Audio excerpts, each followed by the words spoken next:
भारतीय नौसेना की ताकत और बढ़ने वाली है। दरअसल नौसेना के बेड़े में आज युद्धपोत आईएनएस निस्तार भी शामिल हो जाएगी। हिंदुस्तान शिपयार्ड लिमिटेड स्वदेश निर्मित पहले डाइविंग सपोर्ट वेसल निस्तार को आधिकारिक तौर पर विशाखापट्टनम में भारतीय नौसेना को सौंप देगी। इस मौके पर वहां रक्षा मंत्री राजनाथ सिंह भी मौजूद रहेंगे। इस वॉरशिप को करीब 75% स्वदेशी तकनीक से तैयार किया गया है। इस युद्धपोत का नाम संस्कृत से लिया गया है। निस्तार का अर्थ मुक्ति, बचाव या मोक्ष होता है। भारतीय सेना को जल्द AK-203 राइफल की एक और खेप मिल जाएगी। 15 अगस्त से पहले 7,000 राइफल्स की डिलीवरी किए जाने की संभावना है।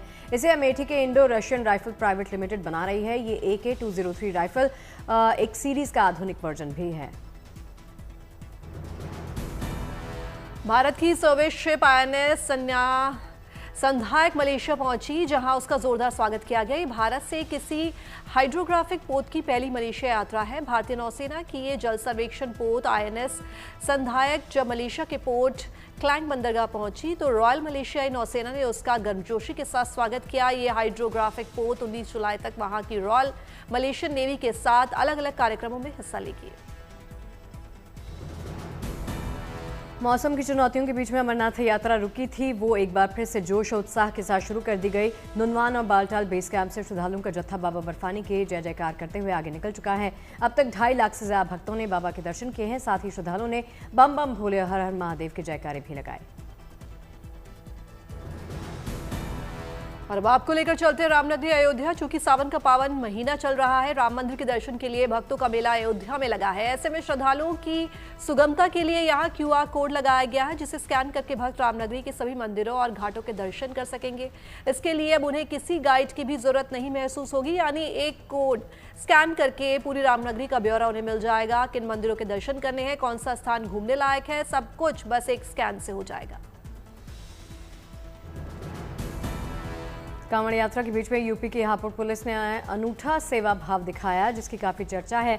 दरअसल हापुड़ आगरा हाईवे पर पुलिस के जवान कांवड़ियों के जख्मों पर मरहम लगाते नजर आए। खुद हापुड़ देहात के थाना प्रभारी और पिलखुआ के CEO ने कांवड़ कैंप में मौजूद रहकर कांवड़ियों की सेवा की। कांवड़ यात्रा के दौरान पैरों में छाले और चोटें आने पर पुलिस अधिकारी भी कांवड़ियों के जख्मों पर मरहम पट्टी कर रहे हैं। साथ ही उन्हें पानी और दूसरी जरूरी सुविधाएं मुहैया करवाई जा रही हैं। भोलेनाथ के भजन गाकर मशहूर हुए गायक हंसराज रघुवंशी ने सावन के महीने में एक और नेक काम किया। दरअसल हिमाचल प्रदेश में आई आपदा के बीच हंसराज रघुवंशी ने भी अपनी ओर से मदद के हाथ बढ़ाए।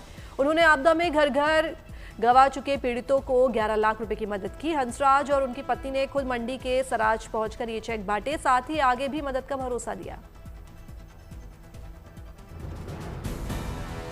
दिल्ली में फ्री ओपन बुक लाइब्रेरी खोली गई। यहां मुफ्त में छात्र किताबें पढ़ सकते हैं। कुछ युवाओं ने 2013 में इस ओपन बुक लाइब्रेरी की शुरुआत की थी। ये ओपन बुक लाइब्रेरी अब एक मिशन बन चुकी है। आज इस ओपन बुक लाइब्रेरी मिशन से करीब 5,000 से ज्यादा लोग जुड़ चुके हैं, जिनमें बच्चे, युवा, महिलाएं, बुजुर्ग भी शामिल हैं। तकनीक का दौर है, ऐसे में आपको दुनिया में विस्तार से हो रही तकनीक की एक अनोखी तस्वीर का दीदार करवाते हैं। AI यानी आर्टिफिशियल इंटेलिजेंस का युग चल रहा है। आज रेस्टोरेंट से लेकर खेल के मैदान तक रोबोट्स को आप देख सकते हैं, लेकिन AI रोबोट एदा ने कुछ अलग किस्म का काम किया। दरअसल ब्रिटेन में AI रोबो ने किंग चार्ल्स का खास पोर्ट्रेट बनाया, जिससे दिखने में बिल्कुल रोबो इंसानों की तरह ही दिखता है और काम भी कुछ ऐसा ही किया है।